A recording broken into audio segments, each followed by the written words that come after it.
அது கண்டிப்பா ஏற்றுக்கொள்ள முடியாது. பிரதானத்துல இந்த கூட்டத்தில் கூட்டப்பட்டது ஏன் இவ்வளவு ஒரு கன்ஃபியூஷன்? நான் ரொம்ப சிம்பிளான ஒரு பர்சன். அவருக்கு வேற எந்த விதமான ரைட்ஸும் கிடையாது. புதிய தலைமுறை நேயர்களுக்கு வணக்கம். நேர்பட பேசு நிகழ்ச்சிக்கு உங்களை வரவேற்பதில் மகிழ்ச்சி. மெல்ல மெல்ல தேர்தல் களம் தொடர்ந்து பரபரப்பாகிக் கொண்டே இருக்கிறது. டிடிவி தினகரன் புதிய தலைமுறைக்கு பிரத்யேகமாக ஒரு பேட்டி அளித்திருந்தார்.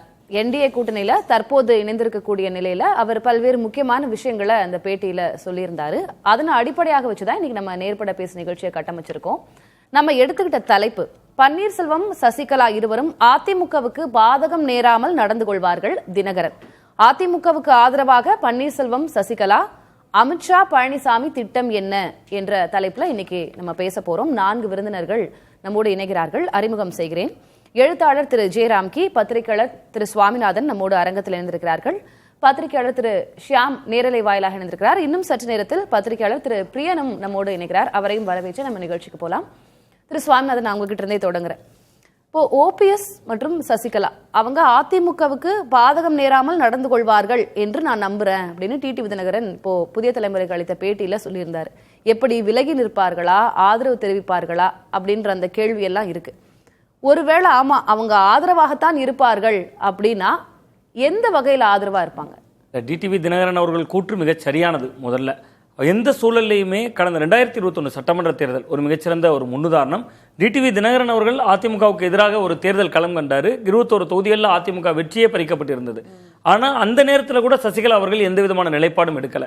ஒரு தேர்தலில் ஒரு பார்வையாளராக மட்டும்தான் இருந்தாங்க. ஏன்னா அந்த நேரத்தில் 2019 காலகட்டத்திலேருந்தே நீங்கள் எடுக்கலாம். பாராளுமன்ற தேர்தல் 2019 அமமுக கணிசமான ஓட்டு எடுத்தாங்க, 5% மேலே எடுத்தாங்க. அது எல்லாமே சசிகலா அவர்கள் மீது இயல்பாக எழுந்த ஒரு அனுதாபலை. அந்த அனுதாபலையை சசிகலா அவர்கள் அறுவடை செய்யல, ஆனால் அமமுக அறுவடை செய்திருந்தது. பட் 2021 தேர்தலில் சசிகலா அவர்கள் வெறும் பார்வையாளராக மட்டும்தான் இருந்தாங்க. தொடர்ந்து அவங்க கட்சியை மீட்பேன், கழகத்தை மீட்பேன், அவர்கள் சார்ந்திருக்கக்கூடிய அறிக்கைகளில் கட்சியினுடைய பொதுச் செயலாளர்னு பேரை பயன்படுத்திக்கிறது, அந்த அளவுக்கான அரசியல் தான் செய்தார்களே ஒழிய எந்த சூழலையுமே இரட்டை இலைக்கு எதிரான ஒரு வாக்கு அரசியலை அவங்க முன்னெடுத்ததே இல்லை. ஸோ அந்த இடம் டிடிவி தினகரன் அவர்கள் சொல்றது மிகச் சரியான ஒரு இடம். அதே நேரத்தில் என்ன செய்ய போறாங்க இந்த தேர்தலில், அந்த இடம் அதை விட மிக முக்கியமான இடம். அவரு கேட்கிறாரு, இப்போ பேட்டி எடுக்கும்போது இங்க பொலிட்டிக்கல் எடிட்டர் திரு கார்த்திகேயன் தான் அதை எடுத்திருந்தாரு. அப்படின்னா விலகி நின்னுக்குவாங்களா, அவங்களே ஒதுங்கி நிற்பாங்க அப்படின்னு சொல்றீங்களா அப்படின்னு கேட்கும்போது, இல்ல அது உங்களுடைய இமேஜினேஷனுக்கு நான் அது சொல்ல முடியாது. ஏன்னா அதையும் வெளிப்படையா சொல்ல, ஒதுங்கி நின்று வெளியில இருந்து ஆதரவு அளிப்பார்களா அப்படின்னு கேட்டதுக்கு அதுவும் சொல்லல, உள்ள வருவாங்களா அப்படின்ற அதுக்கான ஒரு கிளாரிட்டியும் இல்ல. என்ன பண்ணுவாங்க அதுதான் சொன்னேன். சசிகலா அவர்களை பொறுத்தவரை கடந்த கால அணுகுமுறையினுடைய அடிப்படையில் அவங்க ஒரு நேரத்திலும் கூட அதிமுகவுக்கு எதிரான எந்த நிலைப்பாடும் எடுத்ததில்லை. சட்ட போராட்டம் ஒரு பக்கம் பண்ணுவாங்க, கட்சிக்குள்ள இருந்து பொதுச் செயலாளர் நிலையிலிருந்து அறிக்கை விடுவாங்க, அதெல்லாம் உள்ள அரசியலாக செய்து கொண்டிருப்பாங்களே ஒழிய வாக்கு அரசியல் எதிர் அரசியல் செய்ததில்லை. ஒரு மிகச்சிறந்த உதாரணம்னா அவங்க மீது பல வழக்குகள் இருக்கு. அந்த வழக்குகளினுடைய பிடியெல்லாம் இன்னைக்கு ஏறக்குறைய மத்திய அரசினுடைய அழுத்தம் என்பதாக பல பார்வைகள் பார்க்கப்படுது. ஸோ அதெல்லாம் மட்டும் இல்லாமல் கடைசியாக 2025 ஆண்டில் செப்டம்பர் மாதம் 6ஆம் தேதி கூட ஒரு 450 கோடி ரூபாய் ஒரு வழக்கு போட்டிருந்தாங்க. ஆலை தொடர்பாக முன்வைத்து ஒரு வழக்கு போட்டாங்க. அப்போ புதிய புதிய வழக்குகள் பதியப்பட்டு கொண்டே வந்திருக்கு. ஒரு பக்கம் பழைய வழக்குகள் நிலுவையில் இருக்கக்கூடிய வழக்குகள், இன்னொன்று 2025 செப்டம்பர் மாதத்திலையும் ஒரு வழக்கு பதியப்படுது. ஸோ அப்போ அவர்களுக்கு முன்பாக 2 வாய்ப்புகள் இருக்கு. இப்போ சசிகலா அவர்கள் முன்பு, நம்ம ஓபிஎஸ் 2வது கூட சொல்லலாம் நினைக்கிறேன், சசிகலா அவர்கள் முன்பு 2 வாய்ப்புகள் இருக்கு. ஒன்று, இந்த வழக்குகளின் தன்மையினுடைய காரணமா எதற்கு நம்ம தேசிய ஜனநாயக கூட்டணியை பகைக்கணும் என்பதற்காக அவர்கள் கொஞ்சம் ஒன்றுமே செய்யாமல் வழக்கம் போல ஒதுங்கியும் இருக்கலாம். அல்லது இது தேர்தல் நேரம், இந்த நேரத்தில் நம்ம ஏதாவது ஒரு எதிர்குரல் எழுப்புவதன் மூலமா இந்த வழக்குகளையாவது முடித்து வைக்க மாட்டார்களா என்கிற ஒரு எதிர்பார்ப்பு இதற்குள்ள இருக்கு. அது பேக் ஃபயர் ஆகாதா? இல்ல, அது இதற்கு முன்பு அவர்கள் என்ன அரசியல் ரீதியாக அவங்க கடந்த 8 ஆண்டுகள் 10 ஆண்டுகள் நீங்க எடுத்தீங்கன்னா தேர்தல் ரீதியாக அவர்களுக்கு எது வெற்றியை தந்திருக்கு? நீங்க கிட்டத்தட்ட இன்னைக்கு சசிகலா அவர்கள் மிக மிக முக்கியமான ஒரு நபர். செல்வி ஜெயலலிதா அவர்களுடைய நிழலாக இருந்தவர் தான், எல்லாமே சரிதான். பட் இன்னைக்கு சசிகலா அவர்கள் ஒரு தமிழகத்தின் எல்லா மாவட்டங்களுக்கு வர்றாங்கன்னா அவர்கள் பின்னால் நிற்கிறதுக்கு ஒரு 10 அதிமுகவினுடைய விஐபிகள் இருக்காங்களா? அந்த தன்மையெல்லாம் அவங்க படிப்படியாக இழந்திருக்காங்கல்ல. ஸோ அப்போ இந்த தேர்தல் என்பதை அவர்கள் ஒரு ஆயுதமாக பயன்படுத்த நினைத்தா தங்கள் மீது இருக்கக்கூடிய அந்த வழக்குகளை கொஞ்சம் ஏதாவது இன்னைக்கு அழுத்தத்தினால தான் ஒரு பல இடங்கள் அந்த முக்கியத்துவம் கொடுக்குதா என்டிஏ திரும்ப சசிகலா அவர்களுக்கு? அது அவர்கள் எடுக்கக்கூடிய எதிர்ப்பு அரசியல் தான் இருக்கு. அந்த அளவுக்கு எதிர்ப்பு அரசியலும் அவங்க பண்ணலையே. அப்ப 2 வாய்ப்புகள் தான் இருக்கு. அவங்க பண்ண மாட்டாங்கன்னு சொல்றீங்களா? அது அவங்க பண்ணுவதற்கான சூழல் தெரியல, கண்ணு கட்டிய தூரம் இல்ல. இப்போ தனியா கூட கட்சி தொடங்குவதற்கான வாய்ப்பு இருக்கு. எதிர்களை தனிச்சே சந்திப்பேன், அவரோட ஆலோசனை கூட்டம் எல்லாம் நடந்தது. நிறைய ஸ்பெகுலேஷன்ஸ் இருக்கு அதுல. ஆமா, நிச்சயமா. இப்ப நீங்க அவங்க தனித்தே தேர்தலை சந்திப்பேன், ஆலோசனை கூட்டம் நடத்துவது, கழகத்தை நான் மீட்டே தீர்வேன், இது எல்லாம் ஒவ்வொரு தேர்தல் நேரத்திலும் அவங்க ரொம்ப ஆக்ரோஷமாக பேசுறாங்க. பட் கிரவுண்டுக்கு வராங்களா? இப்ப நீங்க மற்ற கட்சிகள் பாக்குறோம், மக்களை தேடி வரோம், மக்களுக்கான பயணம் போறோம். சசிகலா அவர்கள் போறாங்க தென் மாவட்டங்களில், டெல்டா பெல்ட்ல 1-2 தொகுதிகள் போற செய்திகளை நம்மளால பார்க்க கிடைக்குது. அதற்கு பின்பு அவங்க அப்படியே ஒட்டுமொத்தமா தமிழகம் முழுவதும் துடிப்போட கொண்டு போறாங்களா என்பது ஒரு கேள்விக்குறியாக இருக்கு. அப்ப அவங்களுக்கு முன்னாடி இருக்கக்கூடிய வாய்ப்பு என்பது தேசிய ஜனநாயக கூட்டணியை ஆதரிப்பதை தவிர, அதை ஆதரித்து நேரடியாக ஆதரவு இல்ல, அமைதியாக இருப்பது. வழக்கம் போல அவர்கள் கிட்டத்தட்ட 2019 பாராளுமன்ற தேர்தல் எடுத்த நிலைப்பாடு, 21 எடுத்த நிலைப்பாடு, 24 எடுத்த நிலைப்பாடு, கிட்டத்தட்ட 3 தேர்தல்கள் அந்த நிலைப்பாடு எடுத்திருக்காங்க. இப்ப மட்டும் அந்த நிலைப்பாடுல இருந்து மாறினா பேர் புரட்சி. அதே மாதிரி இருப்பாங்க, எந்தவித இன்ஃப்ளூயன்ஸும் பண்ணாம, தாக்கம் ஏற்படுத்தாம, பெரிய தாக்கம் ஏற்படுத்துவதற்கான வாய்ப்பு இல்ல. ஓபிஎஸ் என்ன பண்ணுவார்? ஓ பன்னீர்செல்வம் அவர்கள் முன்பு இப்பொழுது இந்த நொடி வரையிலும் அவருக்கு வாய்ப்புகள் இருக்கு. அதிமுக பக்கம் போவதற்கும் தாவேகா பக்கம் போவதற்குமான வாய்ப்பு இருக்கு. பட் அவருமே அந்த முடிவை எடுக்க மாட்டார். தேசிய ஜனநாயக கூட்டணியின் பக்கம் தான் அவரும் இருப்பாரு. காரணம் என்னன்னா, அதற்கு மிக மிக முக்கியமான காரணம் அவர் தொடர்ந்து இருக்கக்கூடிய வழக்குகள். அந்த அதிமுகவின் மீதான உரிமை கோரல் தொடர்பாக அவர் போட்டிருக்கிற வழக்கு இந்த நொடி வரையிலும் நிலுவையில் இருக்கு. சோ அப்ப அவர் அந்த வழக்கு இருக்கிறதுனால இப்ப அவர் திமுக பக்கம் போயிட்டாருன்னா அல்லது தாவேகா பக்கம் போயிட்டாருன்னா, இதோ பாருங்க அவர் தான் வழக்கு போட்டாரு, வழக்கு போட்ட யாரு வாதியோ அவங்களே வேற கட்சிக்கு போயிட்டாங்க, இப்ப இந்த வழக்கோட தன்மை நீர்த்து போச்சுன்னு ஒரு பெட்டிஷன் போட்டு வழக்கை முடித்து விடக்கூடிய அபாயம் இருக்கு. அதை ஓபிஎஸ் விரும்புவாரா விரும்ப மாட்டாரா என்பதை தாண்டி தேசிய ஜனநாயக கூட்டணி கூடிய பாஜக விரும்பாது. நீங்க நாளைக்கு ஒரு மைனாரிட்டி அரசாக வந்துருச்சு, ஒரு மைனாரிட்டி அரசாக வந்துருச்சு, எங்களுக்கு ஒரு கூட்டணி மந்திரி சபை தாங்க அப்படின்னு கேட்டா அதுல ஏதோ ஒரு பிடி இருக்கணும்ல பாஜக. அந்த பிடி தான் ஓபிஎஸ்ங்கிறேன். அந்த நேரத்தில் இந்த வழக்கை உயிர் கொடுக்குவதற்கு அவர்களால் முடியும். தேர்தல் ஆணையம் எல்லா விவகாரங்களிலும் அவர்களுக்கு இருக்கக்கூடிய ஒரு அஸ்திரங்களில் ஒன்றாக இது மாறுவதற்கான வாய்ப்பு இருக்கு. ஸோ அந்த கோணத்தில் இதை அணுகணும்னா ஓ பன்னீர்செல்வம் அவர்கள் தேசிய ஜனநாயக கூட்டணியில் தொடர்வதற்கோ அல்லது ஒதுங்கி நிற்பதற்கோ தான் வாய்ப்பு இருக்கு. அவரும் பாதகமான முடிவு எடுக்க மாட்டாருன்னு தான் பார்க்குறேன்.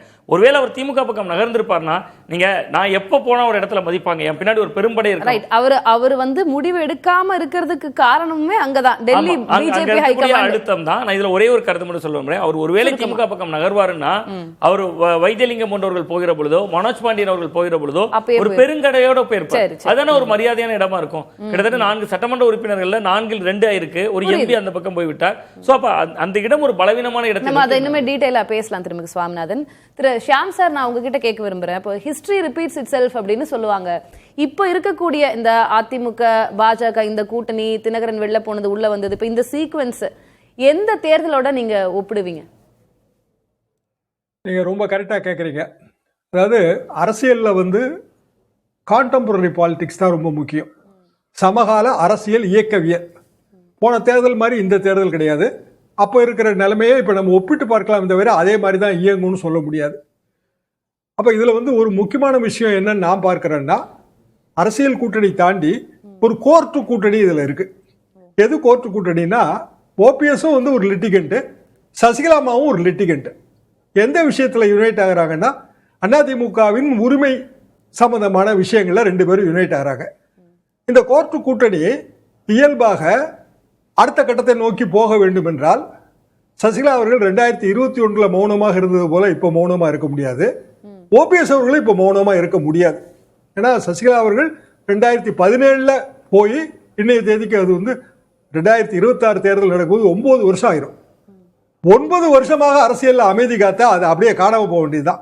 அதுக்கு மேல வேற வாய்ப்பே கிடையாது. ஓபிஎஸ்ஏ கட்சியை விட்டு நீக்கப்பட்டு ஒரு 3 வருஷம் ஆச்சு.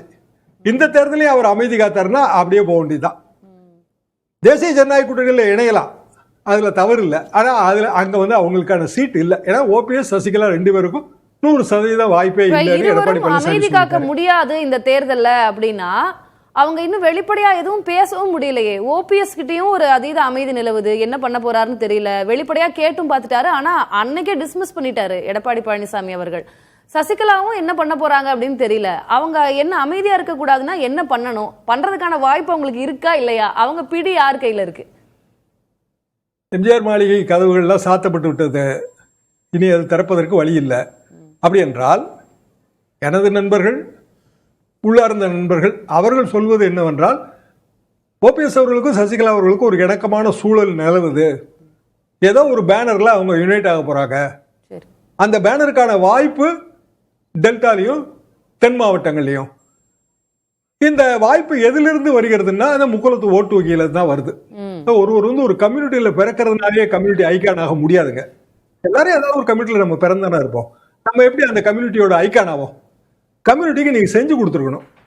அந்த இடத்துல வந்து திரும்ப சசிகலா அவர்களுக்கான ஓட்டு வங்கி அந்த செம்பியமர் அவர்கள்னு அது ஒரு தலவாபுரத்துல இருந்து வள்ளியூர் வரைக்கும் ஒரு மிகப்பெரிய கிரௌடுங்க. அது வந்து 60 to 70% ஓட்டு இப்பவும் இருக்கு, இன்றைய தேதிக்கு இருக்கு. அது அதிமுகவோட ஓல்டு ஓட்டு வங்கி.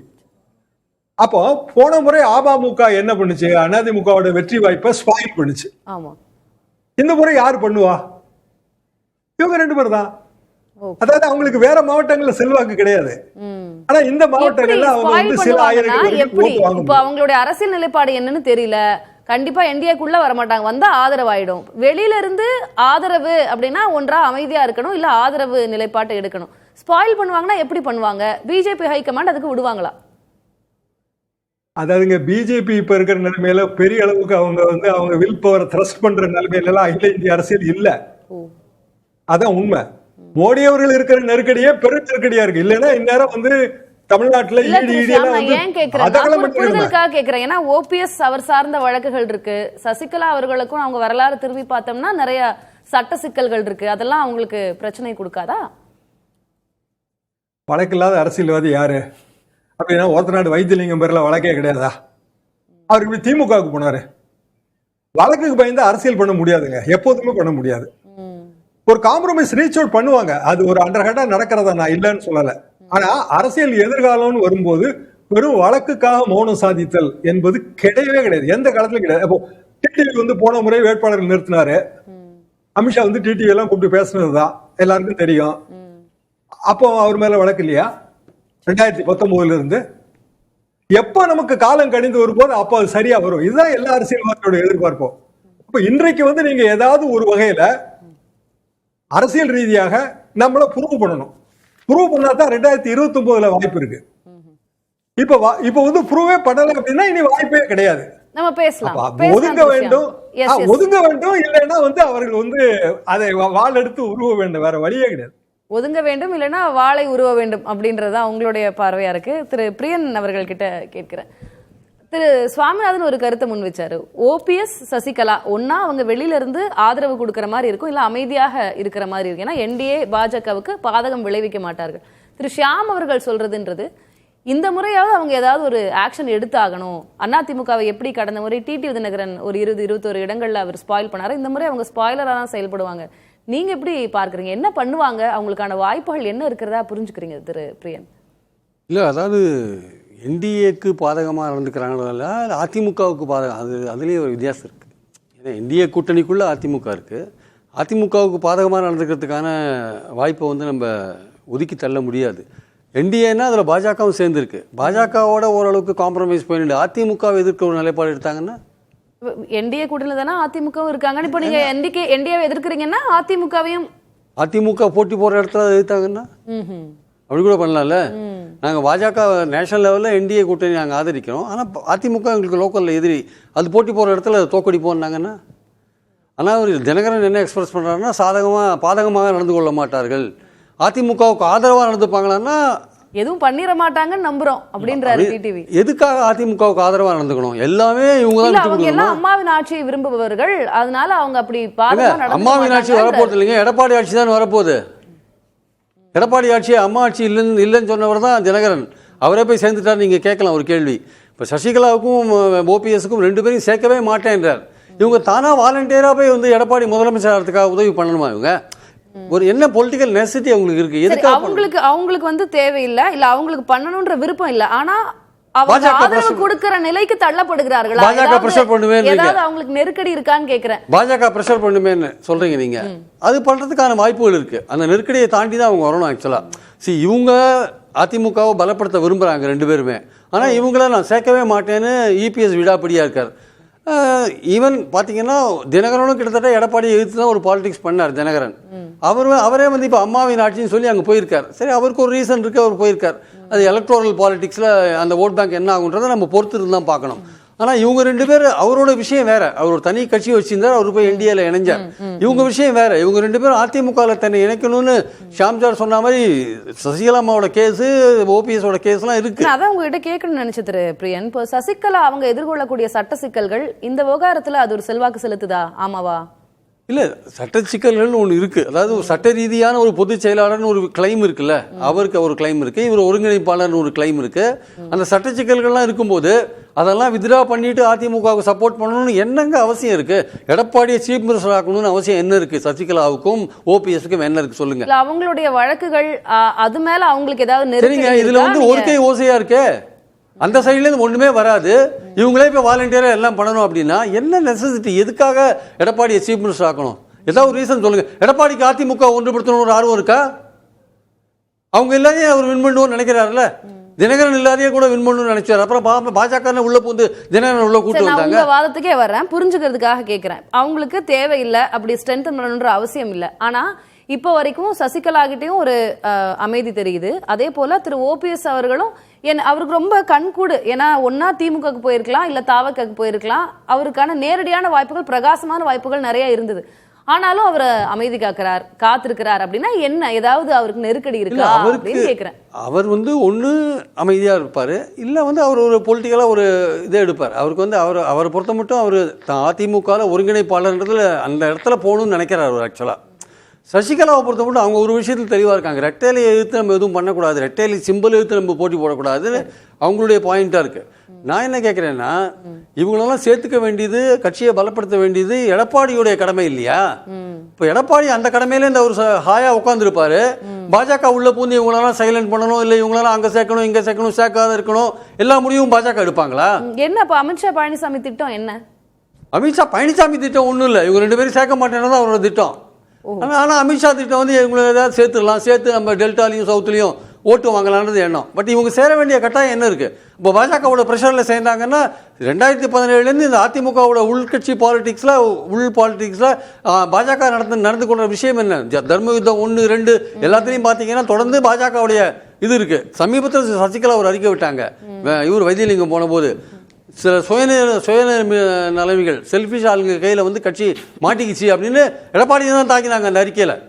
வேற யாரும் தாக்கல. இவங்களாம் போகிறதுக்கு காரணம் எடப்பாடி சுயநலமாக சிந்திக்கிறாரு, செயல்படுறாருன்னு தான் அவங்க சொன்னாங்க. ஸோ என்னுடைய கேள்வி என்னன்னா, சசிகலாவையும் ஓபிஎஸ்ஸையும் எடுத்துட்டு அதிமுக பலப்படுத்தி கொண்டு வெற்றியை உறுதிப்படுத்த வேண்டிய நிலையில் இருக்கிற பழனிசாமி பேசாமல் இருப்பார். எல்லாமே இவருக்கு வந்து டேபிளில் வந்துருக்கணும் அப்படின்னு அவர் நினைக்கிறாரு. அதுக்கு பாஜக எல்லாமே பண்ணணும்னு நினைச்சா இவங்களுக்கான வாய்ப்பு என்னப்போ? இவங்க என்ன அவர்கிட்ட போய் கெஞ்சி நிற்கணுமா? இல்ல ஓபிஎஸ் தான் வேணான்னு சொல்லிட்டாரு அவர் ஏற்கனவே. இல்ல ஓபிஎஸ் பொறுத்த மட்டும் அவர் வேணான்னு சொல்லி, சசிகலாவையும் தானே வேணான்னு சொல்லிட்டாரு. இப்போ இவங்க 2 பேரும் என்ன பண்ணுவாங்க? ஏதாவது ஒரு தனி கட்சி ஆரம்பிச்சு ஏதாவது என்டிஏவோட ஒரு உள்கூட்டணியில் ஏதாவது போவாங்களா இல்லையான்னு தெரியாது. இல்லை சசிகலா வந்து தனியாக ஒரு அமைப்பு ஆரம்பித்தாலும் திமுக அவங்க போகிறதுக்கான வாய்ப்பு கொஞ்சம் கூட கிடையாது. ஓபிஎஸ்ஸாவது ஒரு திமுகவுக்கு ஒரு கை அங்கே ஒரு கண் வச்சுட்டு இருக்காரு அந்த சைடில், அவர் போகிறதுக்கான வாய்ப்புகள் இருந்தாலும் இருக்கலாம், சொல்ல முடியாது. என்னுடைய கேள்வியெல்லாம் ஒன்று தான், இவங்க 2 பேரும் வந்து அதிமுகவில் போய் பழனிசாமி சீஃப் மினிஸ்டர் ஆகணும் என்ன கட்டாயம் இருக்குன்னு கேட்குறேன். பேசுவோம், நம்ம அது பேசுவோம். என்ன கட்டாயம் இருக்கு? என்ன இருக்கு? ஒன்னா அவங்க வெளியில இருந்து ஒரு மறைமுக ஆதரவாக இருக்கும், இல்லைன்னா அவங்களுடைய தாக்கம் இல்லாம இருக்கும், அமைதியாக இருப்பார்கள் அப்படின்னு சொல்லியிருந்தீங்க.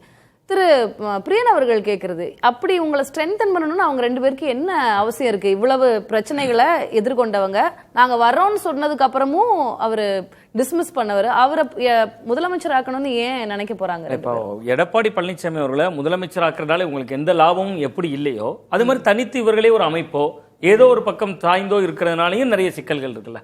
நீங்க பாஜகவோட பகையை நேரடியாக சம்பாதிக்க வேண்டி வரும், அந்த அழுத்தம் இருக்குல்ல. நீங்க இந்த இடத்துல எடப்பாடி பழனிசாமி அவருடைய கரம் ஓங்கியிருக்கு என்பதை விட இந்த கூட்டணியை வடிவமைச்சது நீங்க பாருங்க. டிடிவி தினகரன் அவர்கள் முதல்ல கூட்டணியை உறுதிப்படுத்த எடப்பாடி பழனிசாமி அவர்களை சந்திப்பதற்கு முன்பே பாஜக தரப்பு தானே சந்தித்தார். இன்னைக்கு அந்த பேட்டியிலே அவர் மிக முக்கியமான ஒரு கிரெடிட் கொடுக்கிறார். எடப்பாடி பழனிசாமி அவர்கள் என்னை சேர்த்துக் கொள்வதற்கு சம்மதித்ததா அமித்ஷா அவர்கள் சொன்னதன் பேர்ல தான் நம்ம 2வது இந்த கூட்டணிக்கு அடுத்த கட்ட நகர்வை நகர்த்தணுங்கிறார். அப்ப அந்த இடம்லாம் எடப்பாடி பழனிசாமி அவர்களுக்கான கிரெடிட்டா இன்னைக்கு அவர் கொடுக்குற இடம் வந்திருக்குல்ல. சோ அந்த இடத்துல இருந்து நம்ம அதை அணுகி பார்த்தோம்னா இன்னைக்கு ஓ பன்னீர்செல்வம் அவர்கள்கிட்டையும் சசிகலா அவர்கள்கிட்டையும் எப்படி எடப்பாடி பழனிசாமி அவர்களை நீங்க 10 தோல்வின்னு சொல்றீங்க? 10 தோல்வி பழனிசாமி. அந்த 10 தேர்தல்களில் இவர்களுடைய நிலைப்பாடு என்னவா இருந்துச்சு? சசிகலா அவர்கள் ஜெயிச்சிட்டாங்களா அந்த 10 தேர்தல்களும்? அந்த இடமும் ஒரு வெற்றிடமாகவே தானே இருக்கு. சசிகலா அவர்கள் எந்த சூழலையும் இரட்டைகளை சின்னத்திற்கோ அதிமுகவுக்கு எதிராக எந்த நிலைப்பாடையும் எடுத்தவர் இல்ல. இன்னொன்று, இந்த 2 பேருக்குமான அந்த வழக்கும் இருக்கு. ஒரு ஒருங்கிணைப்பாளருக்கு வரக்கூடியதா இருக்கலாம், அவங்க பொதுச் செயலாளருக்கு வரக்கூடியதா இருக்கலாம். இது எல்லாமே முடிவுக்கு வராம இருக்கிறதான எடப்பாடி பழனிசாமி அவர்கள் கொடுக்கிற நிஜ அழுத்தமா இருக்கும். நீங்க தேர்தல் ரீதியாக ஒரு முதல்வர் பதவி என்பது ஒரு வகையான அழுத்தம்னா, அதை விட எடப்பாடி உயர்வாக நினைக்கிறது கட்சியுடைய பொதுச் செயலாளர்னா அந்த இடத்துக்கான அழுத்தம் இருக்குல்ல.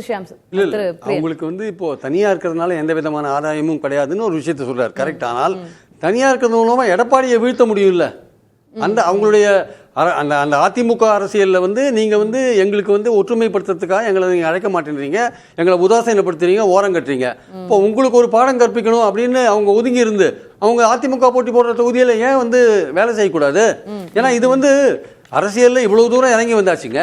எடப்பாடி கட்டன் ரைட்டாக முடியாதுன்னு சொன்னா அவரை தோக்கடிக்கிற வேலையில் இறங்குறோம் அப்படின்ற ஒரு விஷயத்தை பண்ண வேண்டிய அவசியம் இருக்குல்ல. அப்போ அதை நினைச்சு பார்த்தாங்கன்னா அதை பண்ணினாங்கன்னா அவங்களுக்கு லாபம் இல்லை. பட் அவரை தோக்கடிக்கலாம்ல. எனக்கு ஒரு கண் போனாலும் பரவாயில்ல, மற்றவனுக்கு 2 கண் போகணும்னு நினைச்சாருன்னா ஒருத்தன் என்ன பண்ணுவீங்க நீங்க? பேசுவோம். திரு ராம்கி, நீங்க எப்படி புரிஞ்சுக்கிறீங்க ஓபிஎஸ் சசிகலா அவர்களுடைய நிலைப்பாடு இந்த தேர்தலில் என்னவாக இருக்கும்? அவங்க இப்ப அமைதி காக்கிறதுக்கான காரணம் ஏதாவது இருக்கா? பின்னாடி திரைமறைவில் ஏதாவது நடக்குதா? நம்ம அதை பார்க்க மிஸ் பண்றோமா? இல்லை, அமைதியில் இல்லை, அவங்க ஆக்டிவாக தான் இருக்காங்க. 2 விஷயம். நண்பர் சாமிநாதன் சொன்னது மாதிரி சசிகலா அவர்களுக்கு மேலே ஒரு அனுதாபாலை இருக்குது அப்படின்னு சொல்கிறத என்னை போல் 90ஸ்லேருந்து அரசியலை உன்னிப்பாக கவனிக்கிறவங்களாம் ஏற்றுக்கொள்ள முடியாது. மேபி அவங்க சார்ந்த சமூகத்தில் வேண்டுமானாலும் ஒரு லேசான ஒரு அனுதாபம் இருக்கலாம். பொதுமக்கள் மத்தியில் அப்படிலாம் அனுதாபாலை இருக்கிறதுக்கெல்லாம் வாய்ப்பு இல்லை. ஷாம் சார் அமமுக அறுவடை பண்ணுச்சுன்னு சொல்றாரு. இல்ல அது இல்லவே இல்லை நான் சொல்றேன். அவர் அறுவடை பண்றாருங்கிறாரு. மேபி அவங்க சமூக சார்ந்த வாக்குகளை வேணா செய்திருக்கலாம். அதற்கும் கூட எப்படின்னா, ஒருவேளை சென்ற தேர்தலில் சசிகலா அவர்கள் பிரச்சாரத்துக்கு போயிருந்தால் இவர் சொல்ற கிளைம்லாம் எடுத்துக்கலாம். அவங்க அவாய்ட் பண்ணாங்க. ஈவன் தினகரன் கேட்டுக்கொண்ட போது கூட அவங்க பிரச்சாரத்துக்கு வரல. அதுக்கு என்ன காரணம்னா, அவங்க அதிமுகவோட பொதுச் செயலர் சொல்றதுக்கான கிளைம் பண்றதுக்கான அந்த ஒரு ஆப்ஷன் ஒன்று அன்னைக்கு இருந்தது. அன்னைக்கு உயர் நீதிமன்றத்தில் ஒரு வழக்கு பெண்டிங்ல இருந்தது. அதனால அவர் அதிமுக பொதுச் செயலாளர் போய் அமமுக வேட்பாளரை போய் பிரச்சாரம் செய்வதில் ஒரு சிக்கல் இருக்கும் அப்படிங்கிறதுனால அவங்க அதுலேருந்து ஒதுங்கினாங்க. அவங்க ஒதுங்கி இருக்கான முக்கியமான காரணம் அதுதான். ஸோ அதுக்கப்புறம் அந்த வழக்கு தள்ளுபடி செய்யப்பட்ட 2023 இன்னைக்கே அதுக்கான வாய்ப்பு இல்லை. இன்னைக்கே அவர்கள் ஏதாவது முடிவு எடுத்தாக வேண்டும். அது 2021 அதே முடிவை இன்னைக்கு ரிப்பீட் பண்ண முடியாது. ஷாம் சாரும் அதான் சொன்னார், இன்னைக்கு ஒரு முடிவு எடுத்தாக வேண்டும். ஓபிஎஸ் அவர்களும் ஒரு முடிவு எடுத்தாக வேண்டும். அந்த முடிவில் யார் தாக்கம் செலுத்துறாங்க அப்படின்னு நான் கேட்குறேன். அவங்களுக்கு முடிவு எடுக்கிறதுக்கான அந்த என்டைட்டில்மெண்ட் இருக்கா, இல்ல ஏதேனும் நெருக்கடிக்கு பிரஷருக்கு ஆளாயிருக்காங்களா? இருவருமே நெருக்கடிகளால தான் முடிவெடுப்பாங்க. ஆனா முடிவெடுக்க வேண்டியது அவர் 2 பேர் கையில தான் இருக்கு. இது 5 வருஷ பிரச்சனைங்க. எக்ஸாக்ட்லி 5 வருஷம் பிரச்சனை. முடிவெடுக்கிறது அவங்க கையில தான் இருக்கு. நான் இல்லன்னு சொல்லல. ஏதேனும் வெளிப்புற காரணிகளால் அழுத்தம் வரும். அவங்க தான் முடிவெடுத்தாங்க. யாரு வெளிப்புற காரணி? அதுக்கு முன்னாடி நான் என்ன சொல்றேன்னா, இது 5 வருஷ பிரச்சனை. எக்ஸாக்ட்டா 5 வருஷத்துக்கு முன்னாடி இதே நாள்ல தான் அவர் விசுவாசத்தில் நேர்கால பரதன் சொல்லிட்டு ஒரு முழுப்பக்க விளம்பரத்தை எல்லா பத்திரிகைகளுக்கும் கொடுத்தார் ஓபிஎஸ் அவர்கள். அடுத்த நாள் தான் பெங்களூர்ல இருந்து சசிகலா அவர்கள் வராங்க. எல்லாருக்கும் என்ன எதிர்பார்ப்புனா, துணை முதல்வராக இருந்த ஓபிஎஸ் அவர்கள் சசிகலாவை போய் சந்திப்பார், கட்சி 2ஆ உடையும், பெரிய மாற்றங்கள்லாம் வரும்னு எதிர்பார்த்தாங்க. அடுத்த நாள் சசிகலா வந்தாங்க, அவர் போய் பார்க்கல. 3வது நாள் அவர் ஒரு ட்விட் போட்டார், நாங்கள் யாருக்கும் அடிமை இல்லைங்கிற மாதிரி எல்லாம் போட்டார். ஸோ ஓபிஎஸ் அவர்களை நீங்க ப்ரெடிக்ட் பண்ண முடியாது. 5 வருடத்துக்கு முன்னாடி ப்ரெடிக்ட் பண்ண, இன்னைக்கும் நீங்க ப்ரெடிக்ட் பண்ண முடியாது. ஆனா நிச்சயமாக அதான் சொல்றேன், டிடிவி தினகரன் ரொம்ப ரொம்ப ரொம்ப கேர்ஃபுல்லா ஒரு வார்த்தைகளை பயன்படுத்துறாரு. என்னன்னா, அவங்க என்னாலும் அதிமுகவுக்கு எதிராக போக மாட்டார்கள் அப்படிங்கிற ரொம்ப முக்கியமான வார்த்தை. ஆக்சுவலா அவங்க ஆதரிப்பாங்களா, பிரச்சாரம் செய்வாங்களா, அது வேற விஷயம். ஆனா என்னைக்குமே எதிர்த்து போக மாட்டாங்க. அந்த விஷயத்துல 5 வருடங்களா அவங்க கன்சிஸ்டன்டா இருக்காங்க. தினகரன் அதனாலதான் சொல்றாரு, என்னைக்குமே சசிகலா அவர்கள் திமுக எதிர்ப்பில் தான் பேசிட்டு இருக்காரு முடியா. அவங்க ஒரு நாளும் எடப்பாடி எதிர்த்தோ இல்ல பாஜக ஆதரவா கூட பேசுறது. ஆனா திரு பிரியன் அவர்களுடைய கேள்விதான் எனக்கு, அவங்களுக்கு இவ்வளவு அனுபவித்த பிறகும் கூட, இவ்வளவு எதிர்ப்புகளை சந்திச்சதுக்கு அப்புறம் கூட அவங்களுக்கு ஏதாவது வெளியில இருந்து ஆதரவு தரணும்னோ இல்ல அமைதியா இருக்கணும்னோ ஏதாவது தேவை இருக்கா என்ன? இல்ல, அமைதியா இருக்குன்னு அவங்களுக்கு அவங்க ஏதாவது செய்ய வேண்டிய தேவை இருக்கு. அவங்க அமைதியா இருக்கணும், அதனால ஒரு பெரிய பாதிப்பு இருக்கப்படாது. 2வது, நீங்க சசிகலா அவர்கள் நேரடியாக கட்சிக்கோ ஆட்சி பதவிகளுக்கோ வருவதற்கு வாய்ப்பு இல்லை. ஓபிஎஸ் அவர்களும் விரும்ப மாட்டாங்கன்னா, அவர் 3 முறை முதல்வர் இருந்தவர். அவருடைய ஆதரவாளர்களுக்கு ஒரு ரெமெடி கொடுக்கணும். அதை என்ன பண்ணலாம் அப்படின்னா அவர்கள் அமமுகவில் சேருவதற்கு வாய்ப்பு இருக்குது. அமமுக சேர்ந்து குக்கர் சின்னத்தில் போட்டியிருக்காங்க. அதுக்கு தான் அவர் வெளிப்படையான அறிவிப்பை கொடுக்குறார் தினகரன், வாங்க எங்க கூட சேர்ந்து பணியாற்ற வாங்கன்னு. அது செய்வதற்கு என்ன தயக்கம்னு தெரியல. அது செஞ்சா முடிஞ்சது, வேற இது தவிர வேற எந்த ஆப்ஷனும் இல்லை. அப்படி இல்லைங்கிறது அவங்களும் ஒப்புக்கிறாங்க. ஏன்னா ஓபிஎஸ் தொடர்ந்து திரும்ப திரும்ப அவர் மறுத்து வர்றது நான் தனி கட்சி தொடங்குற எண்ணம் இல்லை அப்படிங்கிறாரு. சசிகலா அவர்கள் இன்னைக்கு நிறைய செய்தி வருது, சசிகலா தனி கட்சி தொடங்க அதுக்கான வாய்ப்புகளும் இல்லை. ஸோ 2 பேருமே தனி கட்சி போவதற்கான வாய்ப்புகளே இல்லாத போது அவர்களுக்கான ஒரு நல்ல ஆப்ஷன் அமமுக. அவங்க கூட சேர தேவையில்லை, அவருடைய ஆதரவாளர் அமமுக சேர்ந்து இவர்கள் அமமுகவை மட்டும் ஆதரித்தாலே போதும், அதற்கான வாய்ப்பு இருக்குது. இல்ல ஓபிஎஸ் கடந்த செய்தியாளர் சந்திப்புல என்ன சொன்னாருன்னா, நாங்க ரெடி, நீங்க ரெடியா, உங்க அருமை அண்ணன் எடப்பாடி பழனிசாமி அவர்களிடம் சொல்லி எங்களை என்டிஏக்குள்ள சேர்க்கணும் என்பதாக அந்த கோரிக்கைலாம் அது பண்ண முடியாதா திரு தினகரன் அவர்களால்? அவரால் போய் சேர முடிஞ்சது. திரு ஓபிஎஸும் அவங்களும் ஒரு நல்ல இதுல தான் இருந்தாங்க, நல்ல ரிலேஷன்ஷிப்ல தான் இருந்தாங்க. திருப்பி அதுக்கான வேலைகள் அவர் இறங்கி இருக்கலாம். இன்றைக்கும் என்டிஏ இருவருமே சசிகலா அவர்களும் ஓபிஎஸ் அவர்களும் என்டிஏ வர்றதுக்கான வாய்ப்புகள் நிச்சயமா இருக்கு. எப்படி வராங்கிறது தான் முக்கியம். ஓபிஎஸ் எடப்பாடி பழனிசாமி அவர்கள் எப்படி ஒப்புக்குவாரு? அவருக்கு சுத்தமா அமமுக வழியா வரலாம், இல்ல ஒரு கட்சி ஆரம்பிச்சு வரலாம். இதுக்கெல்லாம் வாய்ப்புகள் நிறைய கொடுக்கப்பட்டது. டெல்லி தலைமை அவங்க எல்லாம் கேட்டாங்க, அதை வேணும்னா மறுத்துட்டா. ஓபிஎஸ் ரொம்ப ரொம்ப கிளைம் பண்றது நான் வந்தால் அதிமுக தான் வருவேன் அப்படிங்கிறாரு. சோ அது வாய்ப்பு இல்ல, அது வாய்ப்பு இல்லன்னு முன்னாடியே எல்லாரும் தெரிஞ்சு. அதுதான் நான் சொல்றேன், இது ஏதோ 5 நாட்கள் என்டிஏக்கு வருவதை இபிஎஸ் தடுக்க மாட்டாரு, என்டிஎஸ்னே தடுக்க மாட்டாரு. அதுதான் நம்ம முன்னாடி சொன்னோம், தினகரன் வரைக்கும் தடுக்க மாட்டார். அவரை பொறுத்த வரைக்கும் அதிமுக அப்படிங்கிற முக்கியமான விஷயம் தான். நீங்க என்டிஏல வந்து உட்காந்துட்டு இல்ல நாங்க எடப்பாடி முதல்வர் வேட்பாளர் கிடையாது அப்படி இப்படின்னு பேசுறதுக்கான வாய்ப்பு இல்லை. அது அவர் தெளிவா அதிமுக தீர்மானமே அதான் கரெக்டா சொல்லுது. இணைந்து பயணிப்போம், என்டிஏ தலைவராக முதல் வேட்பாளராக எடப்பாடி பழனிசாமி ஏற்றுக்கொண்டு யாரெல்லாம் அறிகிறார்களோ கூட சேர்ந்து இணைந்து பயப்போம் ரொம்ப தெளிவா இருக்காங்க. ஸோ அதுல ஒரு பெரிய சிக்கல் இல்லை. பட் முடிவெடுக்க வேண்டிய இடத்துல இவங்கலாம் இருக்காங்க. ஆனா இது வரைக்கும் அவங்க முடிவு எடுத்ததே இல்லை. 5 வருடங்களா ஒரு டெட்லாக் சிச்சுவேஷன் நம்ம பார்த்துட்டு இருக்கோம். இதற்கு மேல முடிவு எடுப்பாருன்னு நான் நம்ப தயாரா இல்ல. இந்த பிரஷர் தாங்கிறது தாங்காத இருக்கிறதெல்லாம் சசிகலா ஓபிஎஸ் அவங்க எடுக்க வேண்டிய முடியும், அவங்க தன்மானத்துக்கு வந்த ஒரு சோதனை. ஆனா அவங்களுடைய கோரிக்கை இருக்குல்ல, அதிமுகவில் சேர்ந்து அதை பலப்படுத்தணும், ஒன்றுபடுத்தணும், அம்மா ஆட்சி அமைக்கணும்னு அதிமுகவில் சேரணும்ன்ற விஷயம் இருக்குல்ல, அது இவங்க மட்டுமே ஒரு கை ஓசை மாதிரி இவங்க சொல்லிலே இருந்தா பழனிசாமிகிட்ட எந்த விதமான ரெஸ்பான்ஸ் கிடையாது கிடையாது கிடையாது. அவர் வந்து ரொம்ப கிளியரா இருக்காரு. அப்படி இருக்கும்போது இவங்க தான் தீர்மானிக்கணும். என்டிஏல போய் சேர்ந்தாங்க வச்சுக்கோங்க, என்டிஏல சேர்ந்து இவங்களுக்கும் பழனிசாமிக்கும் சம்பந்தமே இல்லைன்ற ஒரு நிலைமை வந்ததுன்னா அது எப்படிப்பட்ட ஒரு நிலைமைக்கு உருவாகும்? இவங்களுக்கு அதிமுகவுக்கு இவங்களுக்கு சம்பந்தம் இல்லை, இவங்க என்டிஏல இருக்காங்க, ஆனால் அதிமுக ஆதரிச்சு பிரச்சாரம் செய்ய வேண்டிய கட்டாயத்தை தள்ளப்படுவாங்களா? இல்லை இவங்க யாராவது கேண்டிடேட் போட்டால் வந்து எடப்பாடி ஆதரிப்பாரா? அப்போ இந்த மாதிரி சிக்கலான விஷயங்கள்ல போகும்போது நீங்க அரசியல் ரீதியா வந்து ஒரு ஒரு முடிவு கட்ட வேண்டிய நிலையில இருக்கீங்க. நீங்களா பழனிசாமியா அப்படின்ற விஷயத்தை இந்த தேர்தலில் இவங்க 2 பேர் கையில் எடுத்தாங்கன்னா அது பெட்டர் முடிவா இருக்கும். அதிமுக அம்மா ஆட்சி அந்த உணர்வு அதெல்லாம் வருது இல்ல, அதாங்க அது எடப்பாடி ஒத்துழைக்க மாட்டேன்னு சொல்லலாம்ல. நாங்க அதிமுக அம்மா ஆட்சியா எடப்பாடி ஆட்சியானதான் இங்க கேள்வி. அதை முடிவு பண்ணணும். முதல்ல எடப்பாடி ஆட்சிக்கு நீங்க ஒத்துக்கிறதுனா அங்க போய் சேருங்க, அம்மா ஆட்சி வேணும்னா எடப்பாடியை ஃபைட் பண்ணுங்க. நான் நீங்க சொன்ன ஒரு பாயிண்ட்ல இருந்து தான் திரு ஷியாம் அவர்கள் கிட்ட கேட்க விரும்புறேன். நம்ம தலைப்பு வச்சது அதிமுகவுக்கு ஆதரவா பன்னீர்செல்வம் சசிகலா, அமித்ஷா பழனிசாமி திட்டம் என்ன அப்படின்னு கேட்டிருந்தேன். திரு பிரியன் சொல்றாரு இதுல பழனிசாமியே இல்லையே, இது அமித்ஷாவுடைய திட்டம் மட்டும்தானே, அவர் எங்க இருந்து வந்தாரு அப்படின்ற கேள்வி அவர் எழுப்புறாரு. இப்போ திரு பழனிசாமி அவர்களுடைய சம்மதத்தின் பேர்ல தான் அமித்ஷா என்னையே அழைத்தார் என்டிஏ கூட்டணிக்குள்ள அப்படின்னு திரு டிடிவி தினகரன் பேசுகிறார். அப்போ திரு பழனிசாமி அவர்களுக்கு இதுல ஸ்கோப்பே இல்ல, எல்லா மாஸ்டர் மைண்ட் எல்லாமே அமித்ஷா தான் அப்படின்னு நம்ம சொல்லிட முடியுமா திரு ஷியாம்? அப்படிதான் சொல்லணும். அமித்ஷா திட்டம் என்னவா இருக்க முடியும்? பாஜகவுக்கு அதிக இடம் வாங்குதார், அதானே.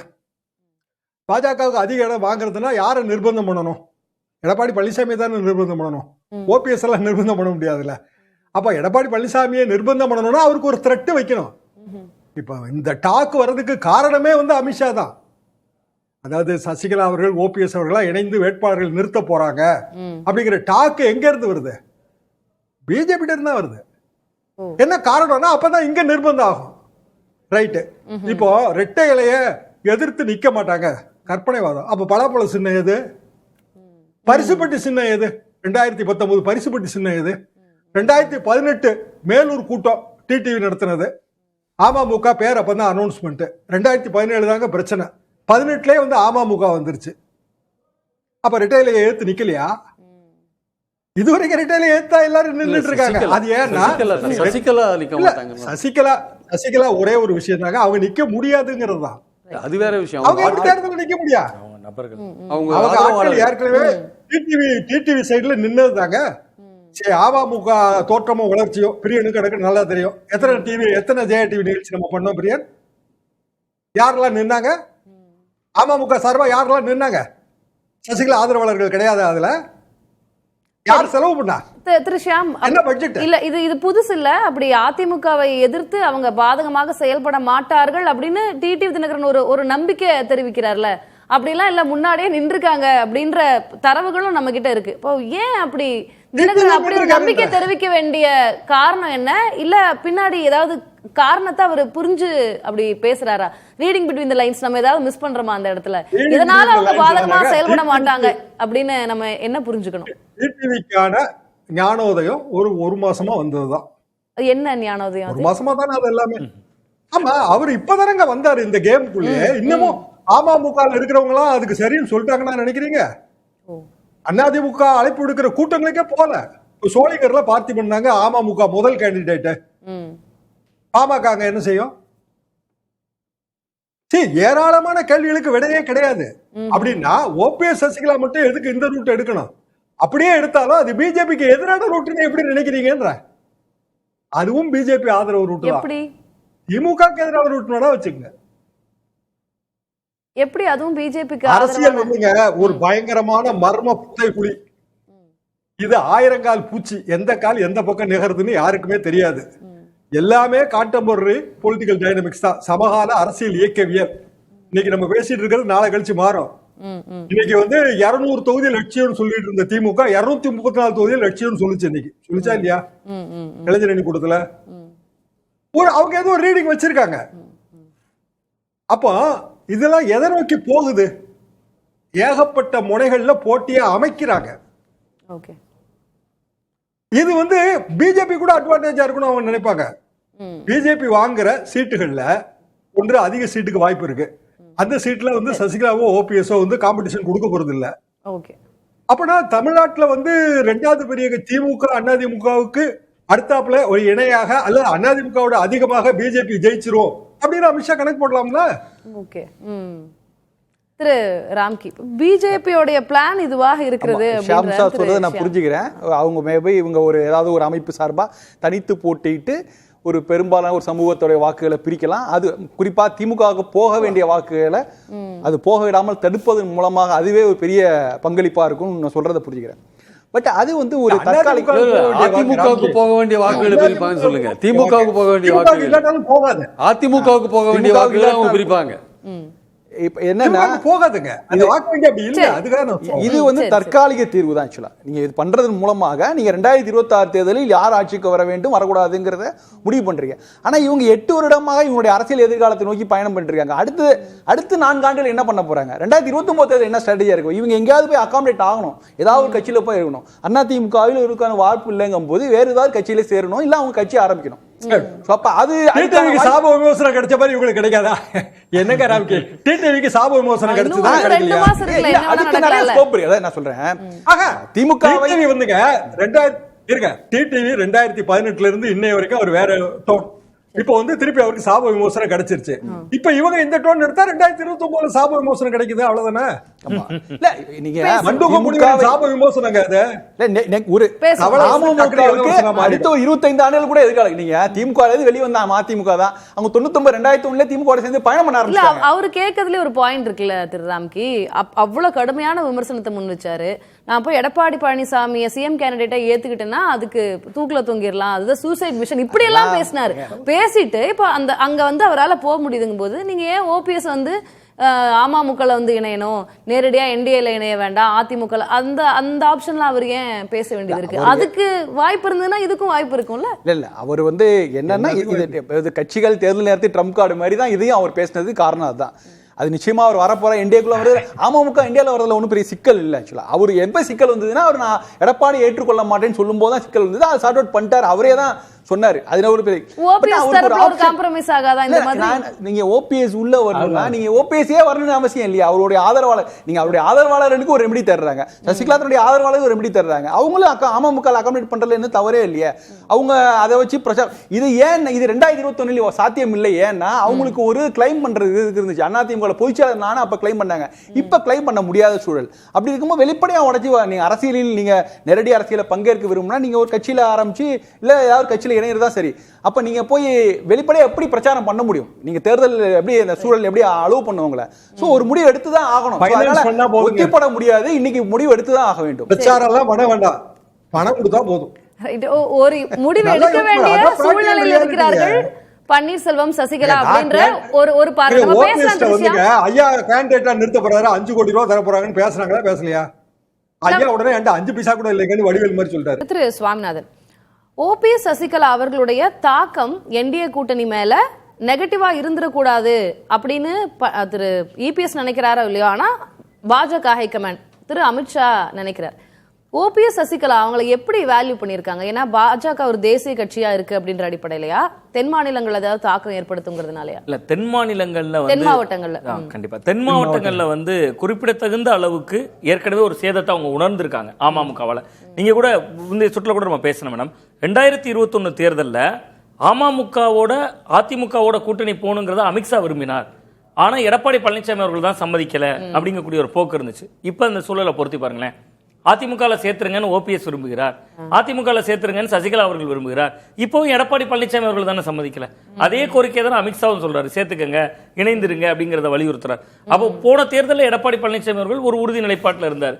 அதனுடைய விளைவு அவரால் 21 தொகுதிகள் தோல்வியில முடிந்தது.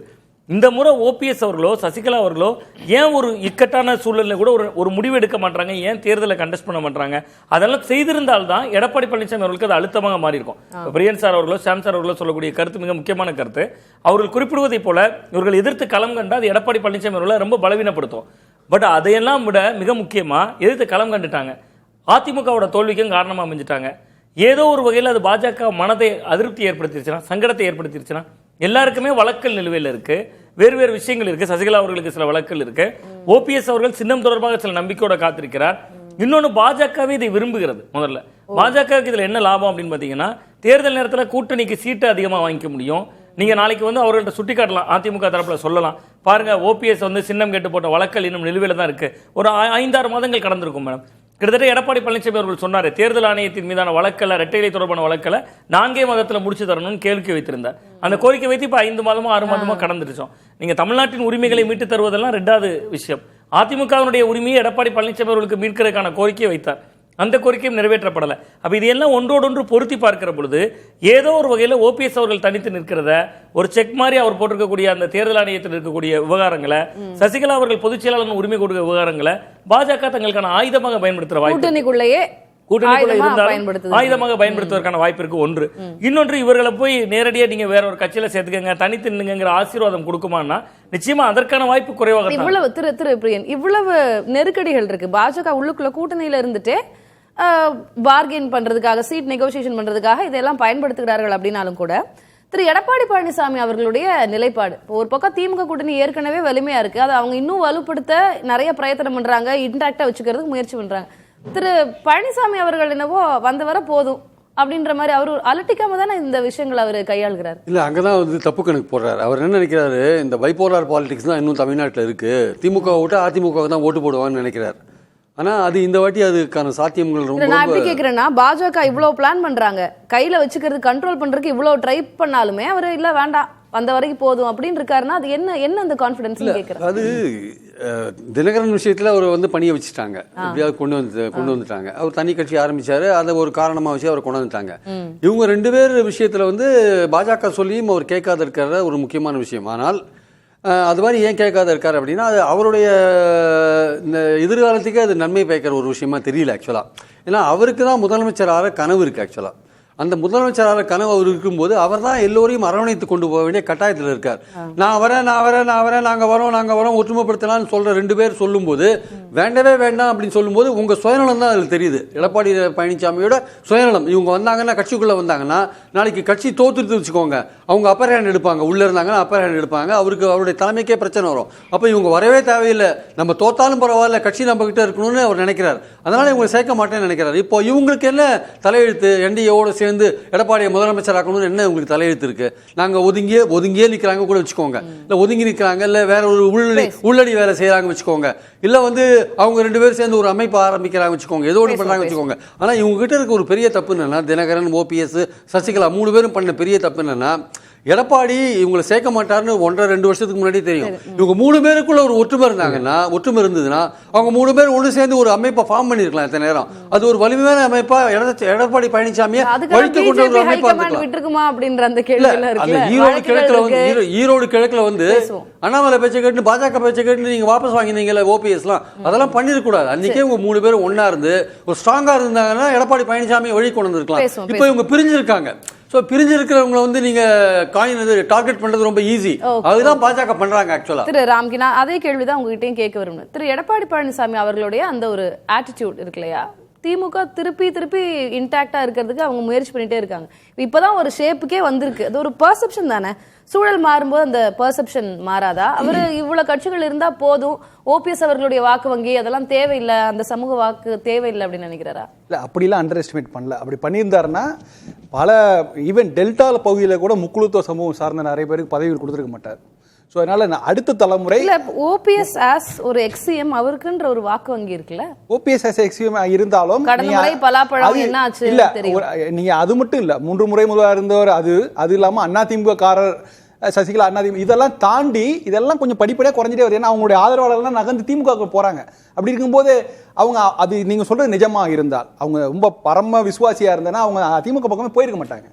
ஸோ அவங்க போகும்போது அந்த இமேஜ் தான் குறைஞ்சிருச்சு. இப்போ அவங்க கிட்ட இருக்கிற பெரிய ப்ளஸ் பாயிண்ட் தென் மாவட்டத்தில் அவங்க சார்ந்த சமூகத்திற்கான ஒரு ஆதார வங்கி, அதை தான் அவங்க கிளைம் பண்ண முடியும். ஸோ அதற்கான பல வேலைகள் நடந்துட்டு இருக்குது. அதுக்கு அடுத்த கட்ட தலைவர்கள், அதிமுக தலைவர்கள் உருவாகி வராங்க. அதை அவர் நம்புறார் எடப்பாடி. ஈவன் தென் தமிழ்நாட்டில் மட்டும் இல்லை, டெல்டாவிலேயே அந்த மாதிரி அவங்களுக்கு நிறைய பதவிகள் கொடுக்கப்பட்டிருக்கின்றன. அதனால அதுக்கு ஒரு சொல்யூஷன், ஒரு தீர்வு இருக்கு. நான் ரெண்டு சொல்றேன். இதை நீங்க சொல்றதுல நீங்க உடன்படலையா? அவருக்கு அதிமுகவின் பொதுச் செயலாளராக கண்டினியூ பண்ணணும், மத்தபடி இந்த தேர்தலில் வெற்றிக்கான அனைத்து விஷயங்களும் செய்கிறார்.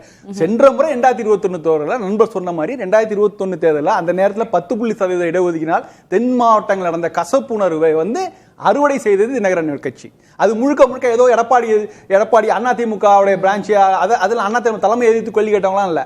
அங்க முழுக்க நடந்தது இங்க முக்குளத்தோர் மக்கள் அதிருப்தியில் இருந்த முக்குளத்தோர் சமூக வாக்குகள் தினகரனுக்கு பக்கம் போனதுனால ரிசல்ட்ஸ் மாறினுச்சு. அவ்வளவுதான்.